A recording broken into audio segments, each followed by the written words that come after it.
Smoke still clung to the memory of Thermopylae when the story of Plataea truly began. The narrow pass where 300 Spartans, with their Thespian and other allies, had stood until the last, was now a charred scar between mountain and sea. Broken spears, shattered shields, and unburied bones lay among the rocks, picked over by scavenging birds and the restless wind. The sea that had once glittered beside their line now washed against a shoreline that seemed hollowed by what had happened there. News of that stand had passed through Greece like fire, jumping from field to field. Men who had never seen a Spartan now spoke their names in darkened rooms, counting the cost and weighing the meaning of such a deliberate death. Thermopylae had been a defeat in simple military terms. The pass had been forced, the road into central Greece opened. Yet in its aftermath, something happened that the great king of Persia, for all his power and gold, had not expected. Instead of collapsing, the Greek spirit hardened. The 300 and their companions had not died in vain withdrawal. They had chosen a last stand that turned their loss into a terrible promise. For every man who fell beneath that black rain of arrows, there were others across the islands and city-states who now felt that their own lives were bound to that sacrifice. Mothers told their sons of Leonidas and his men with tears and fierce pride. Hoplites about to shoulder shield and spear traced calloused fingers along the edges of bronze and whispered inwardly that they would not shame the memory of those who had stood until their bodies could stand no more. Yet courage alone could not hold back an empire. After Thermopylae, the Persian tide rolled south. Xerxes, seated on his throne of gold, saw the smoke of burning towns from afar and believed that he watched a continent breaking. Athens itself, spiritual heart of so much Greek life, was evacuated and then ravaged. The Acropolis was sacked, temples toppled, wooden defenses burned. Statues were thrown down, sacred objects looted or desecrated. The city that prided itself on its gods and laws and theaters was reduced, for a moment, to blackened stone and ash. Refugees scattered to islands and the Peloponnesian Peninsula, carrying grief and fury. At sea, the gods seemed to favor the Greeks. The narrow waters of Salamis became a grave for Persian galleys, their tall decks and ornate prows useless in the cramped straits against smaller, more agile Greek triremes. The wreckage of that battle floated for days, a splintered testament to the limits of sheer numbers when funneled into confined spaces. Xerxes saw his fleet shattered from a hillside, his dream of encircling Greece from sea and land broken. Fear of losing his line of retreat stirred within him. The great king, who had marched into Greece with bridges thrown across seas, now saw the possibility of being cut off from his empire. So he turned back with much of his army, retreating north and east, but he left behind a blade to finish what he had begun. Mardonius, his kinsman and a seasoned commander, remained in Greece with a chosen force. These were not the full mass of the invasion, but they were still an army of immense size by Greek standards, filled with experienced infantry, archers, and the dreaded Persian cavalry, reinforced by Greek states that had submitted or been compelled to fight under the imperial banner. Mardonius believed that with careful strategy, gold, and time, he could break the remaining resistance. He had seen Athens burn once. He was prepared to see it burn again if it bent Greek will. In the south, Sparta watched all of this with eyes that had long been turned inward.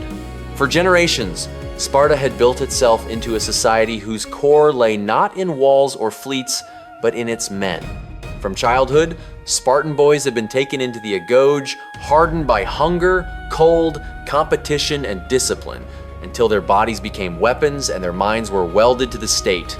The 300 who had died at Thermopylae were the expression of that system taken to its furthest edge.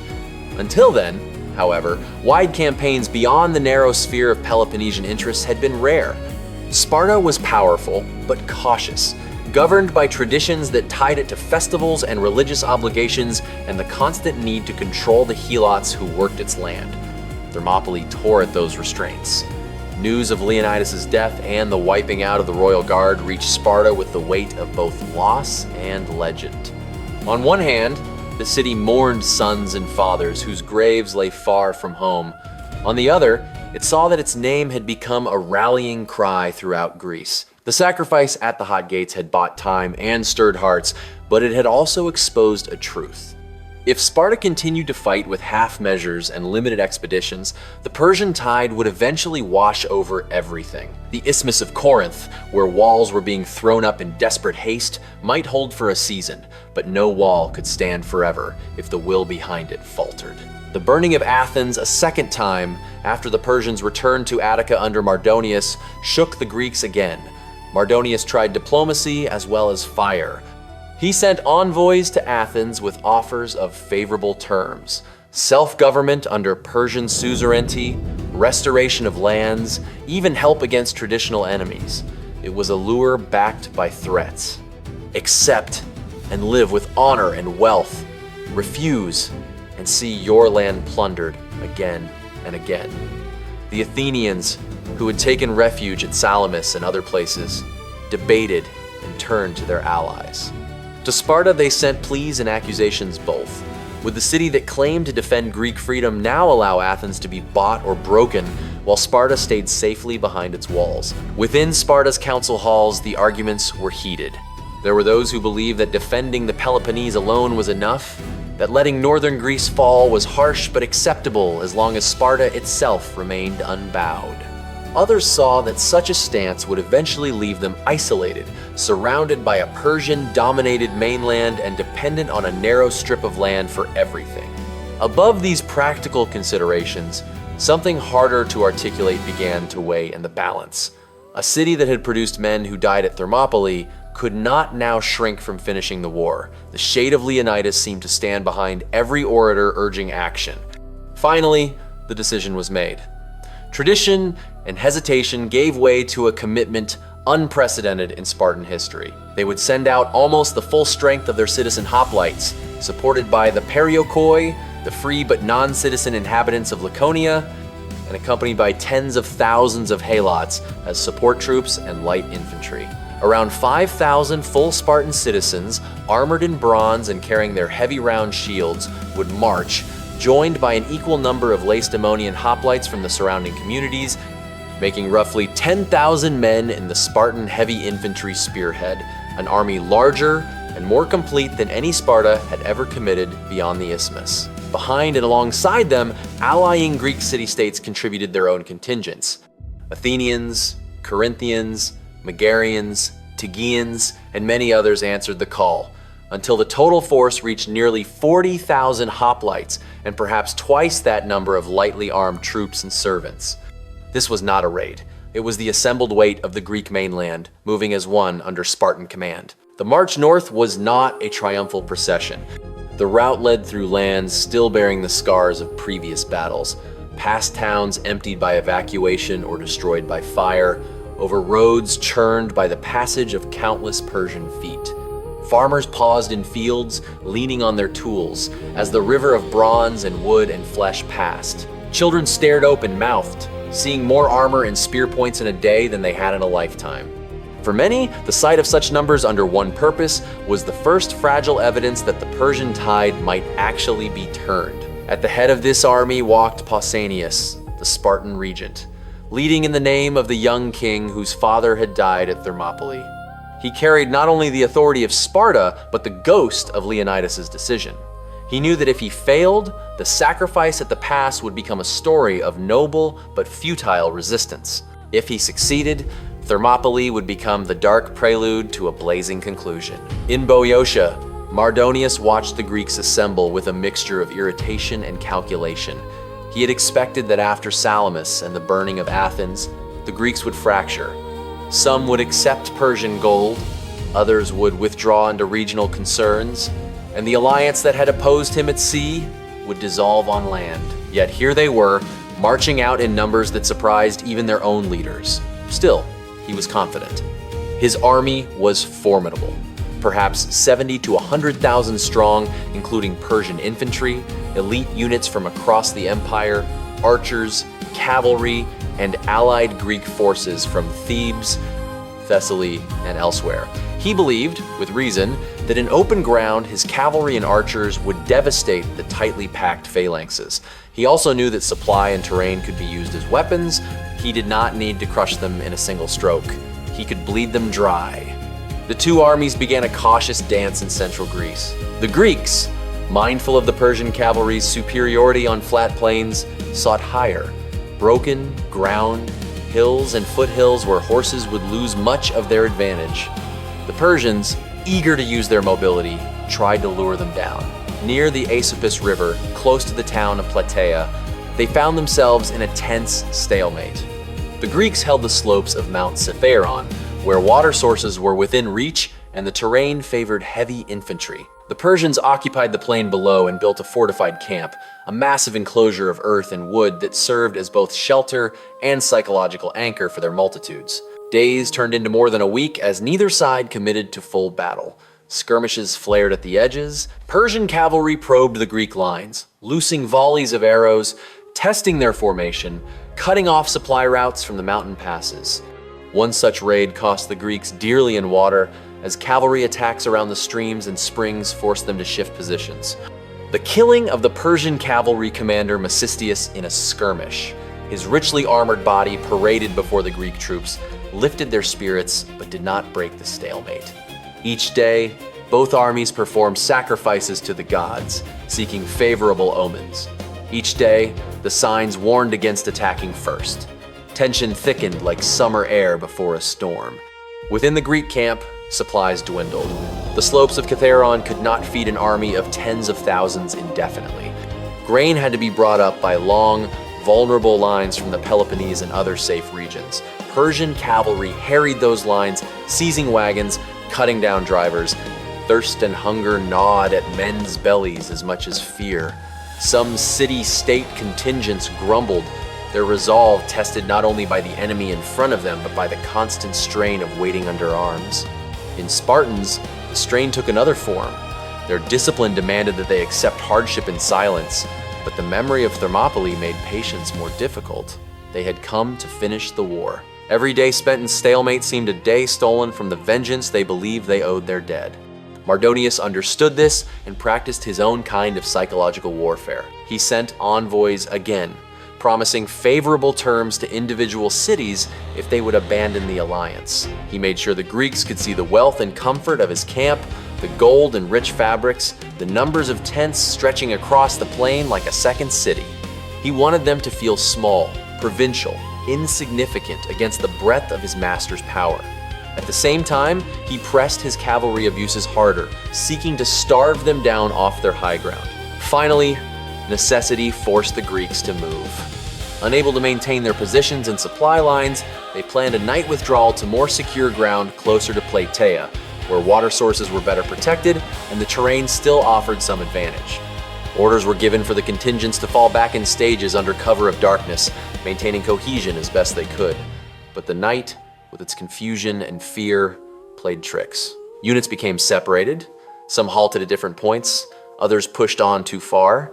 The Athenians and Spartans in particular ended up more distant from each other than planned. The central portion of the line stretched thin near the ruins of Plataea. At dawn, as the first light edged the horizon, Mardonius saw the Greek army in apparent disarray. This was the moment he had been waiting for. The Greeks, he believed, were retreating, their cohesion broken, their courage finally worn down. If he struck now, he could shatter them before they regained firm positions. He ordered his forces forward. Persian infantry, shielded by wicker walls and bristling with spears, advanced across the plain. Archers prepared to pour arrows into the Greek ranks. Cavalry moved to flank and disrupt. On the Greek right, near the slopes, the Spartans and their Tegean neighbors realized that their allies were not where they should have been. They stood somewhat isolated, with a smaller mixed force near Plataea holding the broken center. The Athenians, further left, found themselves facing Theban and other Medizing Greek troops. The battle was about to unfold in fragments rather than along a neat, continuous line. Persian archers opened the main assault by sending a dark cloud of arrows arcing toward the Spartan positions. The shafts fell with a hiss, thudding into shields, embedding in the ground, striking exposed legs and arms when luck or poor positioning left gaps. For a time, the Spartans had to endure this raining death, holding their formation, shields locked, heads bowed. They were trained for close combat, not exchanges at distance. Men gritted their teeth, beads of sweat or dew running down their faces, blood seeping from wounds they were not allowed to tend. Beside them, the Tegeans shifted anxiously, eager to close. Pausanias, faithful to the habits of his people, looked to the sacrifices. He waited for the sign that the gods allowed the counterattack. To soldiers under fire, every heartbeat of delay felt like a betrayal. Spartan discipline held, but barely. Only when the omens finally turned favorable did the regent give the order that would unleash the phalanx. The Tegeans surged forward even before, unable to bear the rain of arrows any longer, and the Spartans followed, their line moving as a single bronze-edged wave. The transition from standing to charging was like a released breath. The Spartans advanced in measured steps at first, then faster, shield edges brushing, spears leveled. The ground shook with their weight. Across the narrowing space, Persian infantry braced behind their wicker shields, unfamiliar with opponents who did not skirmish or shower them with missiles but came on silently, inexorably, metal armor glinting, faces partly obscured by helmets. Arrows still flew, but as the distance closed, archers had to cease shooting to avoid hitting their own line. Then the lines met. Bronze shield rims slammed into wicker, spears stabbed forward, splintering against armor, burying into flesh. The noise was a continuous roar of impact and anguish, metal on metal, breath grunts, the dull thuds of bodies hitting the ground. The Persians, skilled fighters in their own way, tried to use their shorter spears and swords, darting around the broader shields. They seized Greek spear shafts, attempting to wrench them from hands, to snap them, to pull shield carriers off balance. The Spartans responded with the brutal efficiency they had honed in training fields and skirmishes. When a spear broke, they drew their heavy short swords and pushed closer, using their shields not only as defense but as weapons, driving the unyielding bronze into faces and bodies. The Persian shields, made of wicker and leather, were serviceable against arrows and lighter blows, but ill-suited to this grinding collision. As the push intensified, the Greek phalanx sought to compress the enemy, taking advantage of its heavier armor and the disciplined rank behind rank that could add weight to the front. Men were crushed as much as they were cut down. Those in the Persian front line felt the press of their own comrades behind them, the solid force of Greek shields in front. Breathing became difficult. Movement turned from deliberate to chaotic. The elegant drill of archery and cavalry formations dissolved in the close, suffocating crush of spears, swords, and bodies. Near Mardonius' position, where his elite guard stood, the fighting reached a savage crescendo. Mardonius, wearing rich armor, mounted or on foot, depending on which account one follows, sought to rally his men to steady their line against the Spartan surge.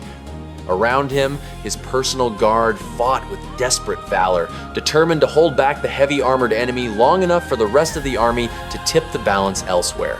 For a time, they succeeded in inflicting serious casualties. Spartan bodies fell as well, their bronze breastplates pierced by lucky blows, their crimson cloaks darkened to brown and black with soaking blood. Names that would be carved on graves later died in that maelstrom, unknown to anyone beyond their comrades. But in battle, there are moments when a single death weighs more than many. When Mardonius fell, struck according to one tradition by a stone hurled with lethal accuracy into his head amid the confusion, the shock rippled outward. The general who had been charged by the great king to finish Greece now lay in the dirt of a Boeotian plain, his blood soaking into the land he had planned to rule. His guards, seeing their master dead, began to waver. The cohesion that had kept them in place against the relentless Spartan press cracked. First in confusion, then in genuine fear, they began to fall back. This withdrawal became the pivot on which the battle turned. Once the guard and nearby troops gave ground, gaps opened in the Persian center. Spartans and Tegeans, sensing the shift as only seasoned fighters can, pressed harder, widening those cracks. The Persian line, designed to be flexible and formidable when its archery and cavalry could operate freely, had little response to a disciplined wall of armored men now punching through its heart. The withdrawal became a rush, then a rout. Men who had moments before stood shield to shield now began to run, dropping heavier equipment, trying to reach the safety of the fortified camp. Elsewhere on the field, the Athenians were locked in their own fierce struggle. Facing Theban hoplites and other Greek allies of Persia, they fought a mirror image of themselves. Bronze clashed against bronze, Greek curses and shouts answered by Greek voices on the other side. Honor, old grudges, and the immediate necessity of survival all played into the intensity of that clash. The Athenians gradually gained the upper hand, driving their opponents back. When they learned, through messengers or the shifting sounds of battle, that the Persians were breaking under Spartan assault, their own efforts redoubled. The Persian army did not disintegrate in a neat, orderly fashion. Some contingents, particularly those more loyal to Xerxes or more bound by elite status, fought stubborn rearguard actions, trying to cover the retreat of others. The famed cavalry, so aggressive in the days before, found itself constrained. The broken, crowded plain, now littered with bodies, shields, discarded equipment, and panicked men, was not ideal terrain for sweeping charges. Some horsemen tried to hold the Greeks back from fully surrounding their fleeing comrades. Others, seeing the tide, chose escape over sacrifice, riding away in small groups. The path to the Persian camp became a trail of dead and dying. Persian infantry crowded through its gates, desperate to get behind the wooden walls that had given them comfort in the days of stalemate. But the Greeks, pushing, cutting, and stabbing, followed. The camp's defenses, formidable against missiles and cavalry, were not impregnable to determined men in close quarters. The Spartans and their allies reached the palisades, began to tear down sections, to smash gates, to climb where footholds could be found. Once breaches were made, the momentum of victory carried the hoplites inside. What followed was less battle than slaughter. Within the confines of the camp, the advantage was entirely with the armored infantry who had just proven their superiority in open combat. Persian troops, trapped among their own tents and equipment, had limited room to maneuver. Arrows did little in such cramped spaces. Wicker shields could not stop. Bronze blades swung at arm's length. Some Persians dropped their weapons and begged or tried to flee into corners.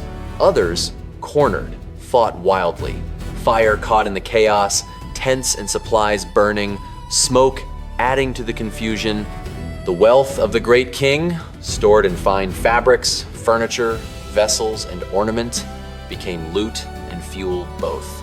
The air filled with the screams of the wounded and the crackle of burning wood and cloth. By the time the killing stopped, the Persian army that had once camped in confident sprawl near Plataea was broken. Thousands lay dead in the field, at the camp gates, within its ruins. Greek casualties, though not insignificant, were far lower. For the first time in the Persian Wars, the Greeks had destroyed a major Persian field army on land, not just held a pass or defeated a fleet.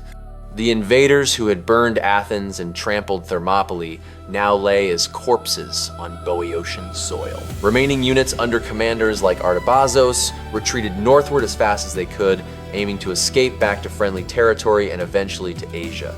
The great gamble of Xerxes to bring the fractious Greek world to heel under the weight of his empire had failed. Dust settled slowly over the plain. Streams ran red and then brown as the blood of the dead mixed with soil and water. The sun, which had risen on a scene of ordered formations and glittering armor, now shone on scattered weapons, broken chariots, corpses sprawled in unnatural angles. Greek soldiers walked among the fallen, searching for friends and enemies alike, relieving the dead Persians of valuables, and taking trophies that would one day adorn temples and treasuries.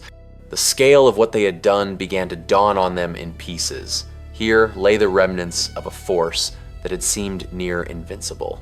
Here, where dust mixed with sweat and blood on their faces, the invasion of Greece had been broken not by clever positioning or mere chance, but by the sustained courage and discipline of men who refused to yield. News of the victory spread outward like shockwaves. In nearby cities that had felt the Persian presence as threat or overlordship, the reaction was mixed relief and fear of Persian reprisal.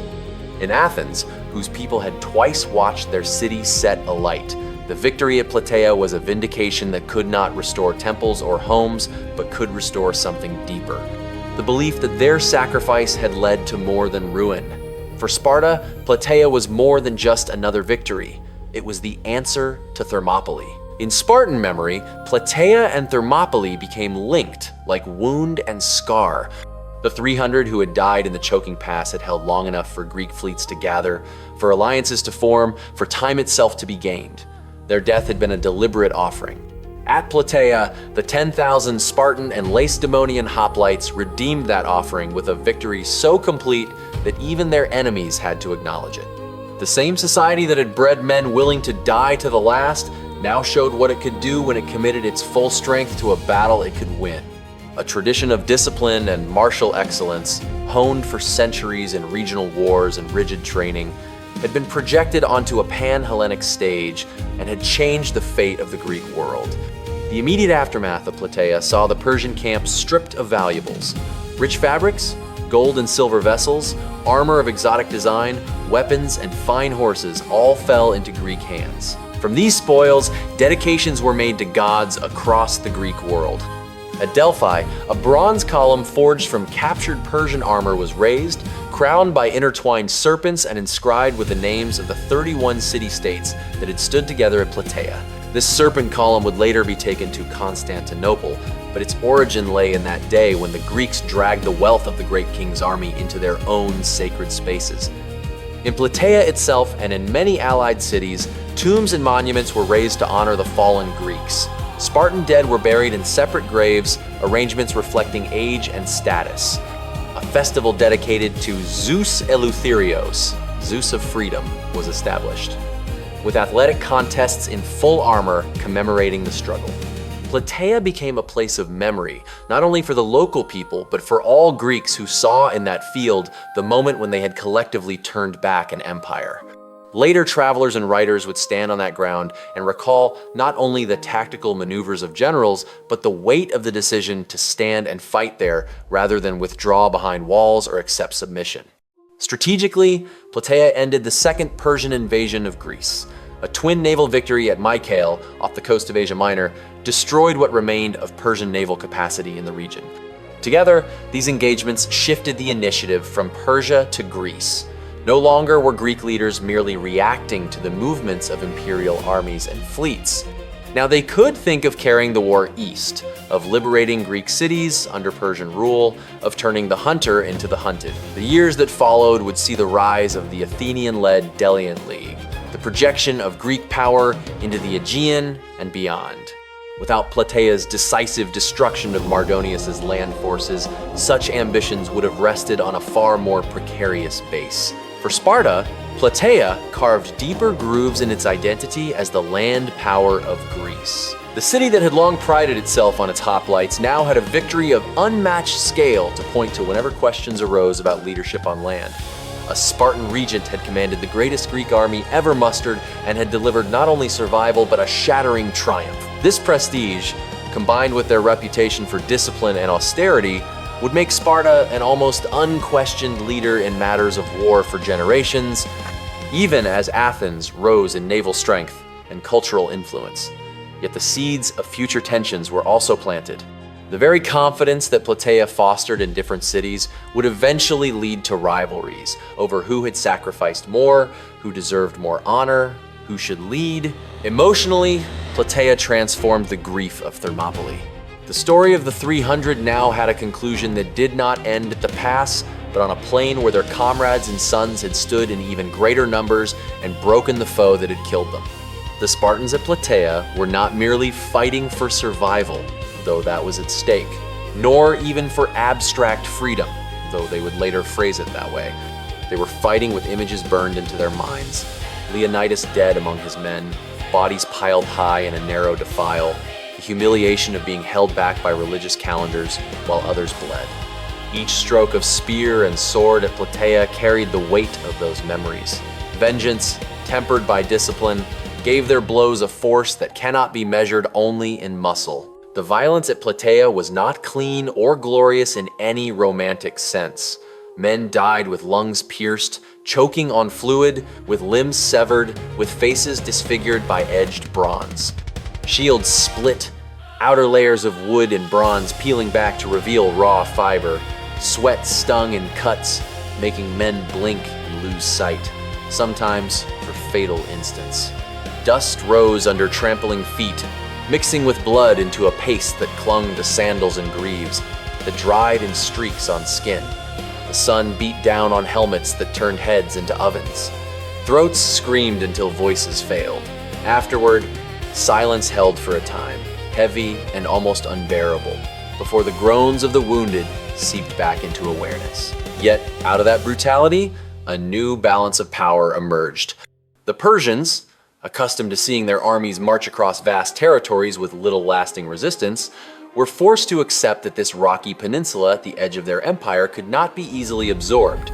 The Greeks, divided though they remained by local interests and future quarrels, had proven to themselves that unity in the face of overwhelming threat could yield more than mere survival. They had shown that even a great empire could be defeated when terrain, tactics, and unyielding will aligned. In the retelling of the Persian Wars, Thermopylae often captures the imagination first. The narrow pass, the last stand, the doomed heroism of a small band facing an innumerable host, these elements seem made for legend. Yet without Plataea, the story would be incomplete, a tragedy without resolution. Plataea is the reckoning, the moment when memory becomes action, when sacrifice is not only honored in words, but avenged in fact. To stand on that field in imagination is to see not only the ghosts of Spartans and Persians locked in fatal embrace, but the turning of a historical tide that allowed Greek culture, in all its multiplicity, to grow in relative freedom. The 10,000 Spartan and Lacedaemonian hoplites at Plataea did not erase the dead of Thermopylae, nor did they end war or suffering in Greece. What they did was to ensure that the story of their people and of the wider Greek world would not end under Persian banners. Their march north, their long days of hunger and waiting in the foothills, their push across the Esopus, their brutal close combat against Mardonius' best, their storming of the Persian camp, all were chapters in a single narrative. It began with the resolve of 300 men to die at a pass and culminated in the resolve of tens of thousands to kill and risk being killed on an open plain. In that sense, Plataea is not merely an appendix to Thermopylae. It is its true conclusion, the place where the question posed at the hot gates was answered.